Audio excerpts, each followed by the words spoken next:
Okay, so ಈಗ ಮನೋವೈದ್ಯರಾಗಿರುವಂಥ ಪದ್ಮಾಕ್ಷಿ ಅವರಿದ್ದಾರೆ. ಪದ್ಮಾಕ್ಷಿ ಅವರೇ, ಗುಡ್ ಈವ್ನಿಂಗ್. ಶಿವಶಂಕರ್ ಮಾತಾಡ್ತಾ ಇದ್ದೀನಿ. ನಮಸ್ಕಾರ. ಎಸ್, ಪದ್ಮಾಕ್ಷಿ ಅವರೇ, ಏನು ಹೇಳ್ತೀರಿ? ಸೊ ಬೆಳಗ್ಗಿನೂ ತಾವು ಮಾತಾಡಿದ್ರಿ, ಯಾಕೆ ಈ ರೀತಿಯಾದಂಥ ಘಟನೆಗಳು ನಡೆಯುತ್ತೆ ಅಂತ. ಅದರ ಮುಂದುವರೆದ ಭಾಗವನ್ನು ನಾನು ಕೇಳ್ತಾ ಹೋಗ್ತೀನಿ. ಈಕೆ ಶ್ವೇತ ಏನಿದ್ದಾಳೆ, ಆಕೆ ಇಂಥ ಒಂದು ದೊಡ್ಡ ಘಟನೆ ಮಾಡಿದ್ರೂ ಕೂಡ, ಇಷ್ಟು ದೊಡ್ಡ ತಪ್ಪು ಮಾಡಿದರೂ ಕೂಡ ಆಕೆಗೆ ಪಶ್ಚಾತ್ತಾಪ ಅನ್ನುವಂಥದ್ದಿಲ್ಲ, ತನ್ನ ಪ್ರಿಯಕರನನ್ನು ಸೇಫ್ ಗಾರ್ಡ್ ಮಾಡುವ ಕಾರ್ಯ ಮಾಡ್ತಾ ಇದ್ದಾಳೆ ಅನ್ನುವಂಥದ್ದು. ಏನು ಹೇಳ್ಬೋದು ಪದ್ಮಾಕ್ಷಿ ಅವರೇ? ಪಶ್ಚಾತ್ತಾಪ ಇಲ್ಲದೆ ಇರೋದೇನೆ ಅವರಲ್ಲಿ ಎಮೋಷನಲ್ ಫೀಲಿಂಗ್ ಲ್ಯಾಕ್ ಇದೆ ಅಂತ ಗೊತ್ತಾಗುತ್ತೆ. ನೀವ್ ಅವಾಗ್ಲೇ ಹೇಳ್ತಾ ಇದ್ರಿ, ಅವ್ರದೊಂದು ಡೈರಿಯಲ್ಲಿ ಬರ್ದಿದ್ದಾರೆ, I am feeling lonely, I am feeling helpless, ಯಾರು ಇಲ್ಲ ಅನ್ನೋದೆಲ್ಲ. ಇದೆಲ್ಲವೂ ಒಂಟಿತನ ಏನ್ ಫೀಲ್ ಆಗಿರ್ಬೋದು, ಅಥವಾ ಅವ್ರಿಗೆ ಅವ್ರ ತಲೆ ಒಳಗಡೆ ಬೇರೆ ಏನಾದ್ರು ಮಾನಸಿಕವಾಗಿ ಕುಗ್ಗಿರ್ತಾರೆ, ನನ್ಗೆ ಯಾರು ಇಲ್ಲ, ನನಗೆ ಯಾರು ಇಂಪಾರ್ಟೆನ್ಸ್ ಕೊಡ್ತಿಲ್ಲ ಅಂತ ಹೇಳಿ. ಮನೆಯಿಂದ ಹೊರಗಡೆ ಬಂದು ಪ್ರಿಯಕರನ ಜೊತೆ ವಾಸ ಮಾಡ್ಬೇಕಾದ್ರೂ ಈ ತರ ಬರ್ದಿದ್ದಾರೆ ಅಂದ್ರೆ ಮೋಸ್ಟ್ ಪ್ರಾಬ್ಲಿ ಅಲ್ಲೂ ರಿಲೇಶನ್ಶಿಪ್ ಸರಿಯಾಗಿ ಇರ್ಲಿಲ್ವೇನೋ, ಗೊತ್ತಿಲ್ಲ. ಸರಿಯಾಗಿತ್ತೋ ಇಲ್ವೋ ಅದು ಗೊತ್ತಿಲ್ಲ ನಮ್ಗೆ. ಈಗ ಅವರೇ ಅದನ್ನ ಹೇಳ್ಬೇಕಾಗತ್ತೆ. ಈಗ ನಾನೇ ಎಲ್ಲ ಸಂಪೂರ್ಣವಾಗಿ ಮಾಡಿದ್ದೀನಿ, ಮರ್ಡರು ಅವ್ರದ್ರಲ್ಲಿ ಇನ್ವಾಲ್ವ್ಮೆಂಟೇ ಇಲ್ಲ ಅಂತಾನು ಹೇಳ್ತಿದ್ದಾರೆ. ಅಂದ್ರೆ ಒಂದು ಮರ್ಡರ್ ಆಗೋವರೆಗೂನು ಆ ಸೌಂಡ್ಗಳು ಅವ್ರಿಗೇನ್ ಗೊತ್ತಾಗಿಲ್ವಾ, ಅಥವಾ ಏನು ಇಲ್ಲಿ ಸಂಪೂರ್ಣ ತನಿಖೆಯಿಂದನೇ ಗೊತ್ತಾಗಕ್ಕೆ ಸಾಧ್ಯ. ಆ ಪಶ್ಚಾತ್ತಾಪನೇ ಇಲ್ಲ. ಸಾಯಿಸಿರೋದು ತಾಯಿಯನ್ನ, ತಂಗಿಯನ್ನ, ಅವ್ರ ಜೊತೆ ಬೆಳೆದಿದ್ದಾರೆ, ಕಷ್ಟ ಸುಖ ಹಂಚ್ಕೊಂಡು ಬೆಳೆದಿದ್ದಾರೆ. ಈ ತರದ ಒಂದು ವ್ಯಕ್ತಿತ್ವದ ಪರ್ಸನಾಲಿಟಿ ಇಶ್ಯೂಸ್ ಅಂತ ಏನ್ ಕರಿತೀವಿ, ಅಂಥವ್ರಿಗೆ ಈ ಭಾವನೆಗಳು ಅಂದ್ರೆ ಬೆಲೆ ಇರಲ್ಲ. ಅವ್ರಿಗೇನ್ ಇನ್ನೊಬ್ರಿಗೆ ಜಾಸ್ತಿ ಸುಳ್ಳು ಹೇಳೋದು, ಅಥವಾ ಇನ್ನೊಬ್ಬರ ಒಂದು ಭಾವನೆಗೆ ಬೆಲೆ ಇರಲ್ಲ. ಐ ಡೋಂಟ್ ಕೇರ್ ಅನ್ನೋ ಆಟಿಟ್ಯೂಡ್ ಇರುತ್ತೆ ಅವ್ರಿಗೇನಾದ್ರು, ನನಗೇನು ಅನ್ನೋದೆಲ್ಲ ಇರುತ್ತೆ. ಈಗ ಮನುಷ್ಯನ್ಗೆ ಒಂದೊಂದ್ಸತಿ ತಾನು ಅಂತ ಬಂದಾಗ ಇನ್ನೊಬ್ಬರ ಬಗ್ಗೆ ಇದು ಇಂಪಾರ್ಟೆನ್ಸ್ ಬರಲ್ಲ, ತನ್ನ ಒಂದು ಭಾವನೆನೇ ಇಂಪಾರ್ಟೆಂಟ್ ಅಂತ ಅನ್ಸುತ್ತೆ. ಆದ್ರೆ ಎಲ್ಲವೂ ತಪ್ಪು ಮಾಡೋ ರೀತಿಗೆ, ಕೊಲೆ ಮಾಡೋ ರೀತಿವರೆಗೂ ಅವ್ರು ಹೋಗ್ತಾರೆ ಅಂತ ಹೇಳಿದ್ರೆ, ಎರಡು ತರ ಕೊಲೆಗಳು ಮನುಷ್ಯ ಮಾಡೋದು. ಏನೋ ಅದರಿಂದ ಸಿಗುತ್ತೇನೋ, ಅವ್ರನ್ನ ಸಾಯಿಸ್ಬಿಟ್ರೆ ಆಸ್ತಿ ಸಿಗುತ್ತೇನೋ, ಮತ್ತೇನೋ ಸಿಗುತ್ತೇನೋ. ಇನ್ನ ಬೇರೆ ತರದ ಕೊಲೆಗಳಲ್ಲಿ ಅವ್ರು ಏನೋ ಒಂಥರದ ವಿಚಿತ್ರವಾದಂತ ಖುಷಿ, ಹಬ್ಬ ನಮ್ಗೇನೋ ನನ್ನನ್ನು ಅವ್ರು ಸ್ಟಾಪ್ ಮಾಡ್ತಿದ್ರು, ಎಲ್ಲ ಅದರಿಂದ ಇದ್ಯಾಕೆ ಅದ್ಯಾಕೆ ಅಂತ ಹೇಳ್ತಿದ್ರು, ಈಗ ಸದ್ಯ ಅದೆಲ್ಲ ಆಗಲ್ಲ ಅನ್ನೋ ತರದಲ್ಲೂ ಅನ್ಸುತ್ತೆ. ಪಶ್ಚಾತ್ತಾಪದ ಭಾವನೆ ಇರ್ಲೇ ಇಲ್ಲ ಅಂದ್ರೆ ಮನುಷ್ಯತ್ವ ಎಲ್ಲಿಂದ ಬರ್ಲಿಕ್ಕೆ ಸಾಧ್ಯ? ಸಾಯಿಸಿರೋದು ತಾಯಿ ಮತ್ತೆ ತಂಗಿ ಮತ್ತೆ ತಂದೆಯನ್ನ. ಅವ್ರದ್ದೇನೋ ಬಾಯ್ ಫ್ರೆಂಡ್ ಮತ್ತೆ ಎಪ್ಪನ್ನ ಶೇವ್ ಮಾಡಕ್ಕೆ ಟ್ರೈ ಮಾಡ್ತಾ ಇದಾರೆ. ಇದರಲ್ಲಿ ಸೆಕೆಂಡರಿ ಕನ್ಸರ್ನ್. ಅದನ್ನ ನಾವು ಬದಿಗಿಟ್ಟು ನೋಡೋದಾದ್ರೆ, ವ್ಯಕ್ತಿಗತವಾಗಿ ಸಾಕಷ್ಟು ಸಮಸ್ಯೆ, ಮಾನಸಿಕವಾಗಿ ಸಾಕಷ್ಟು ಸಮಸ್ಯೆ ಇದ್ದಿದ್ದಿಂದಾನೇ ಈ ತರದ ಒಂದು ಲೋನ್ಲಿನೆಸ್, ಒಂಟಿತನ ಅವ್ರನ್ನ ಕಾಡ್ತಿರೋದು ಅದು ವೆರಿ ಔಟ್ಲುಕ್ ಕಾಣಿಸ್ತಾ ಇದೆ. ಓಕೆ ಡಾಕ್ಟರ್, ಈಗ ಎಲ್ಲೋ ಒಂದು ಕಡೆ ಈ ಸಂಬಂಧಗಳ ಮೌಲ್ಯ ಸಮಾಜದಲ್ಲಿ ಕಳ್ಕೊಳ್ತಾ ಇದೆಯಾ, ಅದರ ಮೌಲ್ಯ ಕಳ್ಕೊಳ್ತಾ ಇದೆಯಾ ಅಂತ. ಇದಕ್ಕೆ ಕಾರಣ ಏನು ಹೇಳ್ತೀರಿ ಅಂದರೆ, ನಮ್ಮ ಮನಸ್ಸಿನ ಆಳದಲ್ಲಿ ಉಂಟಾಗುವಂಥ ಭಾವನೆಗಳು ಅಥವಾ ಬಾಹ್ಯವಾಗಿ ಬರುವಂತಹ ಅಥವಾ ಒತ್ತಡವನ್ನು ಹೇರುವಂಥದ್ದು ಅಥವಾ ಇನ್ಫ್ಲುಯೆನ್ಸ್ ಮಾಡುವ ವಿಚಾರಗಳೆಲ್ಲ ಒಂದು ಕಡೆ ಈ ರೀತಿಯಂಥ ನಿರ್ಧಾರಗಳಿಗೆ ಕಾರಣ ಆಗುತ್ತಾ ಅಂತೀರಿ? ಏನು ಹೇಳ್ತೀರಿ ವಿಚಾರ? ಸಂಬಂಧಗಳು ಅದರ ಬೆಲೆಯನ್ನ ಕಳ್ಕೊಂತಾ ಇರೋದಂತೂ ಡೆಫಿನೆಟ್ಲಿ ಗ್ಯಾರಂಟಿ. ಇದು ಮುಂಚೆ ಫಂಕ್ಷನ್ಸ್ ನಡೀತಾ ಇತ್ತು, ಎಲ್ಲರನ್ನು ಕರೀತಾ ಇದ್ರು, ಅಂದ್ರೆ ಡಿಸೈಡ್ ಮಾಡ್ಕೊತಾ ಇದ್ರು. ಚಿಕ್ಕ ಫಂಕ್ಷನ್ ಅಂದ್ರೆ ಫಸ್ಟ್ ಸರ್ಕಲ್, ಸೆಕೆಂಡ್ ಸರ್ಕಲ್, ದೊಡ್ಡ ಫಂಕ್ಷನ್ ಅಂದ್ರೆ ಊರಾಚೆ ಕರೀತಾ ಇದ್ವಿ, ಅವೆಲ್ಲ ಇರ್ತಿತ್ತು. ಅವಾಗ ಪ್ರತಿ ರೆಗ್ಯುಲರ್ ಆಗಿ ಸಿಗ್ತಾ ಇದ್ರು, ಇವ್ರು ನಮ್ಮವರು, ಐ ಬಿಲಾಂಗ್ ಟು ದೆಮ್, ಅವ್ರು ನಮ್ಮವರು, ದೇ ಬಿಲಾಂಗ್ ಟು ಮೀ ಅನ್ನೋ ಎಲ್ಲ ಒಂದು ಬಿಲಾಂಗಿಂಗ್ನೆಸ್ ಫೀಲ್ ಎಲ್ಲ ಇರ್ತಿತ್ತು. ಈಗ ಅದು ಇಲ್ವೇ ಇಲ್ಲ. ಫಂಕ್ಷನ್ ಮೋಸ್ಟ್ಲಿ ಒಂದ್ ವರ್ಷದಲ್ಲಿ ಒಂದೋ ಎರಡೋ ಫಂಕ್ಷನ್, ಒಂಥರ ಮದ್ವೆನೋ ಈ ತರದೆಲ್ಲ ಅಟೆಂಡ್ ಮಾಡಿರ್ತಾರೆ. ಮುಂಚೆ ರೆಗ್ಯುಲರ್ ಆಗಿ ಒಂದು ಗೃಹ ಪ್ರವೇಶ, ಒಬ್ರ ಮನೇಲಿ ಮುಂಜಿ ಅಥವಾ ಇನ್ನೊಂದೇನೋ ನಡೀತಿತ್ತು. ಸೊ ಅವಾಗ ರೆಗ್ಯುಲರ್ ಆಗಿ ಸಿಗ್ಬೇಕಾದ್ರೆ ಎಮೋಷನಲ್ ಎಕ್ಸ್ಚೇಂಜ್ ಆಗ್ತಿತ್ತು, ಇವರ ಮನಸ್ಸಿನ ಭಾವನೆಯನ್ನ ಹೇಳ್ಕೊತಿದ್ರು, ಅವ್ರು ಒಂದಷ್ಟು ಸಮಾಧಾನ ಮಾಡ್ತಿದ್ರು. ಅವಾಗ ಏನಾಗ್ತಿತ್ತು, ಸ್ಟ್ರಾಂಗ್ ಬಾಂಡೇಜಸ್ ಬೆಳಿತಿತ್ತು. ಇವಾಗ ಇದೆಲ್ಲ ಇಲ್ವೇ ಇಲ್ಲ. ಒಂದು ಮನೆಯಲ್ಲಿ ಒಂದೇ ಮಗು, ಅವರೇ ಡಾಕ್ಟರ್ ಆಗ್ಬೇಕು, ಅವರೇ ಇಂಜಿನಿಯರ್ ಆಗ್ಬೇಕು, ಅವರೇ ರಿಯಾಲಿಟಿ ಶೋ ಗೆಲ್ಬೇಕು, ಆ ತರದ ಎಕ್ಸ್ಪೆಕ್ಟೇಷನ್ ಇರೋ ಪೇರೆಂಟ್ಸ್. ಅವ್ರಿಗೆ ಹೊರಗಡೆನೂ ಎಲ್ಲೂ ಕಳ್ಸೋದು ಇಲ್ಲ. ಯಾವ್ದೇ ರಿಲೇಷನ್ ಮದುವೆ ಆಗ್ಲಿ ಎಲ್ಲೂ ಬರ್ದಿಲ್ಲ, ನಮ್ಮ ಮಗು ಬಿಸಿ, ಅವ್ರು ತುಂಬಾ ಬ್ಯುಸಿಯಾಗಿ ಓದ್ತಾ ಇದಾರೆ, ಬರೀ ಇದೇ ಆಗ್ಬಿಟ್ಟಿದೆ. ಮನುಷ್ಯರನ್ನ ಮಾತಾಡಿಸ್ತಾ ಇಲ್ಲ, ಸಂಭಾಷಣೆಗಳು ಆಗ್ತಾ ಇಲ್ಲ, ರೆಗ್ಯುಲರ್ ಆಗಿ ಸಿಗ್ತಾ ಇಲ್ಲ. ಮುಂಚೆ ಎಲ್ಲಾ ತರದ ಊರಬ್ಬಗಳಲ್ಲಿ ಸಿಗ್ತಾ ಇದ್ರು. ಈ ತರ ಇದ್ದಾಗ ಬೆಲೆ ಇರ್ತಿತ್ತು ಏನು ರಿಲೇಶನ್ಶಿಪ್ಸ್ಗೆ. ಈಗ ರಿಲೇಶನ್ಶಿಪ್ಸ್ ಆಗ್ಲಿ, ಫ್ರೆಂಡ್ಶಿಪ್ಸ್ ಆಗ್ಲಿ, ಬೆಲೆ ಕಳ್ಕೊಂಡ್ಬಿಟ್ಟಿದೆ. ಈಗ ಎಲ್ಲದೂ ಮೋಟಿವ್. ಈಗ ಯಾರನ್ನೋ ಮಾತಾಡಿಸ್ತಾ ಇದಾರೆ ಅಂದ್ರೆ ಏನೋ ಒಂದು ಉದ್ದೇಶ, ಒಂದು ಮೋಟಿವ್ ಇಟ್ಕೊಂಡೇ ಮಾತಾಡಿಸ್ತಾರೆ ಅನ್ನೋ ಮಟ್ಟಕ್ಕೆ ರಿಲೇಶನ್ಶಿಪ್ಸ್ ಬಿದೋಗಿರೋದ್ರಿಂದ ಮನುಷ್ಯನಿಗೆ ಬೆಲೆನೇ ಇಲ್ಲ, ಮನುಷ್ಯನ ಬೆಲೆ ಕಳ್ಕೊಂಡ್ಬಿಟ್ಟಿದ್ದಾನೆ.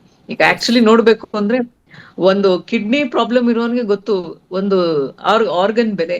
ಈಗ ಇಡೀ ಸಂಪೂರ್ಣ ಮನುಷ್ಯನ ಬೆಲೆ ಎಷ್ಟಿದೆ, ಎಷ್ಟು ಒಂದು ತಾಯಿ ಅದನ್ನ ಬೆಲೆ ಕಟ್ಟಕ್ ಸಾಧ್ಯನೇ ಇಲ್ಲ, ಅವ್ರು ಇನ್ನೊಬ್ರು ತಾಯಿ ಸಿಗಕ್ ಸಾಧ್ಯನೇ ಇಲ್ಲ. ಅಂತ ಒಂದು ವ್ಯಕ್ತಿನ ಸಾಯಿಸಿದ್ರು ಸಹ ಆ ಕನೆಕ್ಟಿವಿಟಿ ಇತ್ತೋ ಇಲ್ವೋ, ಈಗ ಆ ಪ್ರಶ್ನೆನೂ ಬರುತ್ತೆ. ಇವ್ರು ಪ್ಲಾನ್ ಮರ್ಡರ್ ಮಾಡಿದ್ರು ಅಥವಾ ಹಂಗೆ ಆಯ್ತು ಅದು ಗೊತ್ತಿಲ್ಲ. ಸೊ ಹಂಗಾಗಿ ಮಾನವೀಯ ಮೌಲ್ಯಗಳೇ ಹೊರಟೋಗಿದೆ. ಇನ್ನ ರಿಲೇಶನ್ಶಿಪ್ಸ್ ಅಂತೂ ಇನ್ನೂ ಬೆಲೆ ಕಳ್ಕೊಂತ ಹೋಗುತ್ತೆ. ಇನ್ನು ಇದೇ ರೀತಿ ಅಟ್ಯಾಚ್ಮೆಂಟ್ಸ್ ಕಡಿಮೆ ಆಗಿ ಇನ್ನು ಮುಂದಿನ ದಿನಗಳಲ್ಲಿ ಇನ್ನೂ ಇದು ರಿಲೇಶನ್ಶಿಪ್ಸ್ ದೇ ಗೋನ್ ಫೇಡ್ ಅವೇ ಅನ್ನೋದೇ ಗೊತ್ತಾಗ್ತದೆ. ಒಂದು ವಿಚಾರ, ಈಗ ಈ ಅಕ್ಸೆಪ್ಟೆನ್ಸ್ ಅನ್ನುವಂಥದ್ದು ಏನಾದರೂ ಅಂದರೆ, ಈಗ ಒಬ್ಬ ವ್ಯಕ್ತಿ ಹೇಗೆ ಅಂದರೆ ತನಗೆ ಸಮಾಜ ಹೇಳುವಂಥದ್ದು ಅಥವಾ ಪೋಷಕರು ಹೇಳುವಂಥದ್ದು, ದೊಡ್ಡವರು ಗುರುಗಳು ಹೇಳುವಂಥದ್ದನ್ನು ಆ ಅಕ್ಸೆಪ್ಟೆನ್ಸ್ ಅನ್ನುವ ಮನಸ್ಥಿತಿ ಕಡಿಮೆ ಆಗ್ತಾ ಇದೆಯಾ ಅಂತ. ಆಮೇಲೆ ನಾವು ಹೆಚ್ಚಾಗಿ ಒಂದು ವಿಚಾರವನ್ನು ನಮಗೆ ಸಿಗಲೇಬೇಕು ಅಂತ ಆ ರೀತಿಯಾದಂಥ ಮನಸ್ಥಿತಿ ಬಹುಶಃ ಈ ರೀತಿಯಾದಂಥ ಘಟನೆಗಳಿಗೆ ಕಾರಣ ಆಗುತ್ತಾ, ಹೇಗೆ ಏನು ಹೇಳ್ತೀರಿ ವಿಚಾರವಾಗಿ? ವ್ಯಕ್ತಿ ಯಾವಾಗ ಬರೀ ತನ್ನ ಬಗ್ಗೆನೇ ಯೋಚನೆ ಮಾಡ್ತಾರೆ, ಯಾರೋ ಒಂದು ಅಡ್ವೈಸ್ ಮಾಡ್ತಾರೆ, ಅಡ್ವೈಸ್ ಅನ್ನ ಕೇಳಕ್ಕೆ ರೆಡಿ ಇಲ್ಲ. ಆಕ್ಸೆಪ್ಟೆನ್ಸ್ ದೂರದ ಮಾತು ಕೇಳಿಸ್ಕೊಳಕ್ಕೆ ರೆಡಿ ಇಲ್ಲ. ಫಸ್ಟ್ ಆಫ್ ಆಲ್ ಆ ಪೇಶನ್ಸ್ ಇಲ್ಲ. ಏನು ಇವ್ರೇ ನನ್ಗೆ ಹೇಳೋದು, ನನಗೆಲ್ಲ ಗೊತ್ತು. ಕೆಲವ್ರು ಹೇಳ್ತಾರೆ ಇವ್ರೇ ನನ್ಗೆ ಹೇಳೋದು, ನಾನೆಲ್ಲ ತಿಳ್ಕೊಂಡ್ಬಿಟ್ಟಿದೀನಿ. ಏನ್ ತಿಳ್ಕೊಂಡಿದ್ರು ಅಲ್ವೋ ಗೊತ್ತಿರಲ್ಲ, ಆ ವಯಸ್ಸಿಗೆ ತಕ್ಕನೆ ಎಕ್ಸ್ಪೀರಿಯನ್ಸ್ ಇರುತ್ತೆ. ಅಷ್ಟ್ ಬಿಟ್ರೆ ದೊಡ್ಡವ್ರಗಿನ್ನೂ ಎಕ್ಸ್ಪೀರಿಯನ್ಸ್ ಇರಕ್ಕೆ ಸಾಧ್ಯ ಇಲ್ಲ. ಏನು ವ್ಯಕ್ತಿಗಳಿಗೆ ಎಜುಕೇಶನ್ ಇರ್ಬೋದು, ಆದ್ರೆ experience strongs way bigger than anything. ಅದನ್ನ ಅರ್ಥ ಮಾಡ್ಕೊಳ್ಳೇಬೇಕು. ಅವ್ರು ಕೇಳಕ್ಕೆ ರೆಡಿ ಇರಲ್ಲ, ನಾನೇ ಕೇಳ್ಬೇಕು. ಪೇಶನ್ಸ್ ಒಳಗಡೆಯಿಂದ ಮೂಲಭೂತವಾಗಿ ಪೇಶನ್ಸೇ ಡೆವಲಪ್ ಆಗ್ತಿಲ್ಲ ಇತ್ತೀಚೆಗೆ. ಕಾಂಪಿಟೇಟಿವ್ ವರ್ಲ್ಡ್, ಎಲ್ಲರೂ ಬರೀ ಓದು. ಅವಾಗ್ಲೇ ನಾನು ಇನ್ನೊಂದ್ ಕಡೆ ಹೇಳ್ತಾ ಇದ್ದೆ, life skills important. Life skills ಕಲಿಬೇಕಾದ್ರೆ ಪೇಶನ್ಸು ಒಂದ್ ಕಲಿತಾರೆ, ಕಮ್ಯುನಿಕೇಶನ್ ಕಲಿತಾರೆ, ಹೊರಗಡೆ ಆಟ ಆಡ್ಬೇಕಾದ್ರೆ ಸೋಲು ಗೆಲುವುಗಳನ್ನ ಕಲಿತಾರೆ, ಶೇರಿಂಗ್ ಅಂಡ್ ಕೇರಿಂಗ್ ಅನ್ನ ಕಲಿತಾರೆ ಮಕ್ಕಳು. ಅವ್ ಇಲ್ವೇ ಇಲ್ಲ ಈಗ. ಆಟನೂ ಇಲ್ಲ, ಶೇರಿಂಗ್ ಕೇರಿಂಗು ಇಲ್ಲ, ಏನೂ ಇಲ್ಲ. ಎಜುಕೇಶನ್ ಅಲ್ಲಿ ಎಷ್ಟೋ ಮಾರಲ್ ಎಜುಕೇಶನ್ ಕಡಿಮೆ ಆಗಿದೆ, ಎಥಿಕಲ್ ಎಜುಕೇಶನ್ ಕಡಿಮೆ ಆಗಿದೆ. ಸುಮ್ನೆ ನೀನ್ ಗೆಲ್ಬೇಕು ಹೇಳೋದೇ ಇದು, ನೀನ್ ಗೆಲ್ಲೇಬೇಕು, ನೀನ್ ಗೆಲ್ಬೇಕು. ಯಾವಾಗ ಈ ತರದ ಒಂದು ಭಾವನೆ ಬೆಳೆಸ್ತಾ ಹೋಗ್ತಾರೆ, so they only look at the winning attitude. ಸೋತ್ರು ಪರವಾಗಿಲ್ಲ, ಬದುಕು ನಡೆಯುತ್ತೆ ಅನ್ನೋದನ್ನ ಅವ್ರ ತಲೆ ಒಳಗಡೆನೆ ಇರಲ್ಲ. ನಾನ್ ಗೆಲ್ಲಿಲ್ಲ ಅಂದ್ರೆ ಬದುಕಿಲ್ಲ, ನಾನ್ ಗೆಲ್ಲೇಬೇಕು. ಸೊ ನಾನ್ ಗೆಲ್ಬೇಕು ಅಂದ್ರೆ ಇನ್ನೊಬ್ರನ್ನ ಬೆಳೆಸ್ಬೇಕು. ಬರೀ ಇಂಥವೇ ಇರುತ್ತೆ. ಬಿಟ್ರೆ ಇಟ್ ಈಸ್ ಅ ಲೈಫ್, ಸಮಾಜ ನಡ್ಕೊಂಡು ಹೋಗುತ್ತೆ, ನಡಿಬೇಕು, ಎಲ್ಲರನ್ನೂ ನಾವು ಮುಂದೆ ಹೇಳ್ಕೊಂಡು ಹೋಗ್ಬೇಕು. It's the empowerment of all ಅನ್ನೋದೆಲ್ಲ ಇಲ್ವೇ ಇಲ್ಲ ಅವ್ರ ತಲೆ ಒಳಗಡೆ. ನಾನೇ ಗೆಲಿಬೇಕು, ನಾನೇ ಅನ್ನೋ ತರದಲ್ಲಿ ಆದಾಗ ಇನ್ನೊಬ್ರ ಮಾತು ಕೇಳೋದೇ ಇಲ್ಲ. ಆವಾಗ ಈ ತರದ ಒಂದು ವಿವೇಕ ಇಲ್ಲದ ಕೆಲಸವನ್ನ ಮಾಡ್ತಾರೆ. ವಿವೇಕ ಇದ್ದು ಮುಂದೆ ನಾನು ಮಾಡೋ ಕೆಲ್ಸಗಳಿಗೆ ಕಾನ್ಸಿಕ್ವೆನ್ಸಸ್ ಇದೆ ಅಂತ ಗೊತ್ತಾದಾಗ ಈ ರೀತಿಯಾದಂತ ತಪ್ಪು ನಿರ್ಧಾರಗಳನ್ನ ತಗೊಳ್ಳೋದು ಕಡಿಮೆ ಆಗುತ್ತೆ. ಕರೆಕ್ಟ್. ಆಮೇಲೆ ಡಾಕ್ಟರ್, ಇನ್ನೊಂದು ಆಕೆ ಸಿಕ್ಕಿರ್ತಕ್ಕಂಥ ಆಕೆಯ ಒಂದು ಡೈರಿ ಏನು ಸಿಕ್ಕಿದೆ ಪೊಲೀಸರಿಗೆ, ಅದರಲ್ಲಿ ತಾನು ಡಿಪ್ರೆಸ್ಡ್ ಆಗಿದ್ದೀನಿ ಮತ್ತು ಕೆಲವೊಂದು ವಿಚಾರಗಳನ್ನು ಆಕೆ ಹೇಳ್ಕೊಂಡು ಹೋಗಿದ್ದಾಳೆ. ಮಗದೊಂದು ಕಡೆ ಪೊಲೀಸರ ತನಿಖೆ ಸಂದರ್ಭದಲ್ಲಿ ನನಗೆ ಸಿಕ್ಕಾಪಟ್ಟೆ ನಮ್ಮ ತಾಯಿ ಟೈಟ್ ಮಾಡ್ತಾಯಿದ್ರು, ಯಾವುದಕ್ಕೂ ಓಪನ್ ಆಗಿ ಬಿಡ್ತಾ ಇರಲಿಲ್ಲ, ತುಂಬ ನನ್ನನ್ನು ಕಟ್ಟಾಕುವ ಪ್ರಯತ್ನವನ್ನು ಮಾಡ್ತಾಯಿದ್ರು ಅನ್ನುವಂಥದ್ದು. ಅಂದರೆ ಎಲ್ಲೋ ಒಂದು ಕಡೆ ಪೋಷಕರ ಪಾತ್ರ ಇದರಲ್ಲಿ ಬಹಳ ಇಂಪಾರ್ಟೆಂಟ್ ಆಗುತ್ತೆ ಮತ್ತು ಮಕ್ಕಳ ಮನಸ್ಥಿತಿಯನ್ನು ಅರ್ಥಕೊಳ್ಳೋದ್ರಲ್ಲಿ ಪೋಷಕರು ವಿಫಲರಾಗ್ತಾ ಇದ್ದಾರೆ ಅಂತ ಹೇಳಬಹುದಾ ಈ ಘಟನೆಯನ್ನು ಆಧರಿಸಿ ತಾವು ಹೇಳೋದಾದ್ರೆ? ಈಗ ಅವ್ರ ಮನೇಲೇ ಇರ್ಲಿಲ್ಲ ಅಂತಲ್ಲ, 2 ವರ್ಷಗಳ ಇತ್ತೀಚೆಗೆ ಮನೆಯಿಂದ ಹೊರಗಡೆ ಬಂದ್ಬಿಟ್ಟಿದ್ದಾರೆ. ಸೊ ಇವ್ರು ಅನ್ಕೊಳ್ಳೋದು ಅವ್ರು ನನಗೆ ತುಂಬಾ ಇಕ್ಕಟ್ಟು ಮಾಡ್ತಿದ್ರು ಅಂದ್ರೆ, ಇಮ್ಯಾಜಿನ್ ಸಮಾಜದ ಚೌಕಟ್ಟನ್ನ ಮೀರಿ ಯಾವ್ಯಾವ ತರದ ಕೆಲಸ ಮಾಡ್ಬೇಕು ಅನ್ನೋ ಆಲೋಚನೆ ಇವ್ರು ಇಟ್ಕೊಂಡಿದ್ರು ನಮಗ್ ಗೊತ್ತೇ ಇಲ್ಲ. ಅದನ್ನ ನಾವು ಅರ್ಥ ಮಾಡ್ಕೋಬೇಕು. ಪೇರೆಂಟ್ಸ್ ಅಂದ್ಮೇಲೆ ಪೇರೆಂಟ್ಸ್ ಬುದ್ಧಿ ಕಲಿಸ್ಲೇಬೇಕು. ಬುದ್ಧಿ ಕಲಿಲಿಲ್ಲ ಅಂದ್ರೆ ಯಾರನ್ನು ನೀನೇನ್ ಹಿಂಗ್ ಬುದ್ಧಿ ಕಲಿಸಿದ್ಯಾ ಅಂತ ಬೈಯಲ್ಲ ಯಾರು. ಅಪ್ಪ ಅಮ್ಮ ಏನ್ ಬುದ್ಧಿ ಕಲಿಸಿದಾರೆ ಅಂತ ಬೈತಾರೆ. ಯಾಕಂದ್ರೆ ತಂದೆ ತಾಯಿಯ ಕೆಲ್ಸಾನೇ ಮಕ್ಕಳಿಗೆ ಜೀವನ ಕೊಡೋದು, ಅರ್ಥ ಮಾಡ್ಸೋದು, ಇವೆಲ್ಲವೂ ಅವರ ಪೇರೆಂಟಿಂಗಿನ ಒಂದು ಭಾಗ. ಅವ್ರು ಹೇಳ್ಕೊಡ್ತಾರೆ. ಹಂಗಂದ್ರೆ ಈಗ ನಮ್ಮ ತುಂಬಾ ಎಲ್ಲವನ್ನೂ ರಿಸ್ಟ್ರಿಕ್ಟ್ ಮಾಡ್ತಿದ್ರು ಅಂತ ಹೇಳಿದ್ರೆ ಅವರ ತಾಯಿ ಎಷ್ಟು ಮಟ್ಟಕ್ಕೆ ರಿಸ್ಟ್ರಿಕ್ಟ್ ಮಾಡ್ತಿದ್ರು ಅನ್ನೋದನ್ನ ನಾವು ಅರ್ಥ ಮಾಡ್ಕೋಬೇಕು. ಕೆಲವೊಂದು ಪೇರೆಂಟ್ಸ್ ಅಂತ ಹೇಳಕ್ಕಾಗಲ್ಲ, ಕೆಲವೊಂದು ವ್ಯಕ್ತಿಗಳೇ ತುಂಬಾ ಕ್ರಿಟಿಕಲ್ ಆಗಿರ್ತಾರೆ.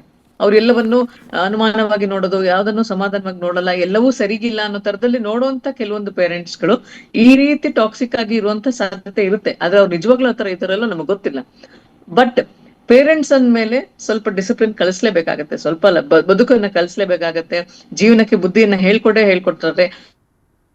ಹಂಗಂದ್ಬಿಟ್ಟು ಸ್ವೇಚ್ಛಾಚಾರದ ಹೆಸರಲ್ಲಿ ಸುಮ್ನೆ ಬಿಟ್ಬಿಟ್ರೆ ಮಕ್ಳು ಬುದ್ಧಿನೇ ಕಲಿಯಲ್ಲ, ಇಷ್ಟ ಬಂದಂಗ್ ಮಾಡ್ತಾರೆ. ಈಗ ಅವರು ಅಷ್ಟು ಮೀರಿ ಅವ್ರಮ್ಮ ಅಷ್ಟೊಂದೆಲ್ಲ ನಿಜವಾಗ್ಲೂ ಟೈಟ್ ಆಗಿ ಬುದ್ಧಿ ಕಲ್ಸಿದ್ರೆ, ಸರಿಯಾಗಿ ನಿಜವಾಗ್ಲೂ ಬುದ್ಧಿ ಅನ್ನೋದು ಕಲ್ತಿದ್ರೆ ಪ್ರಾಬಬ್ಲಿ ಈ ತರದ ಕೆಲಸ ಆಗ್ತಾನೆ ಇರ್ಲಿಲ್ಲ. ತಮ್ಮ ವಿವೇಕ ಇಲ್ಲದ ಒಂದು ಬುದ್ಧಿಗೆ ಕೈ ಕೊಟ್ಟು ಈ ತರದೊಂದು ಕೆಲಸ ಮಾಡಿದ್ದಾರೆ ಅಂತ ಹೇಳಿದ್ರೆ ಇವ್ರು ಬೇಸಿಕಲಿ ಯಾರ ಮಾತು ಕೇಳಲ್ವೇನೋ ಅನ್ನೋದು ಅರ್ಥ ಆಗುತ್ತೆ ಇಲ್ಲಿ.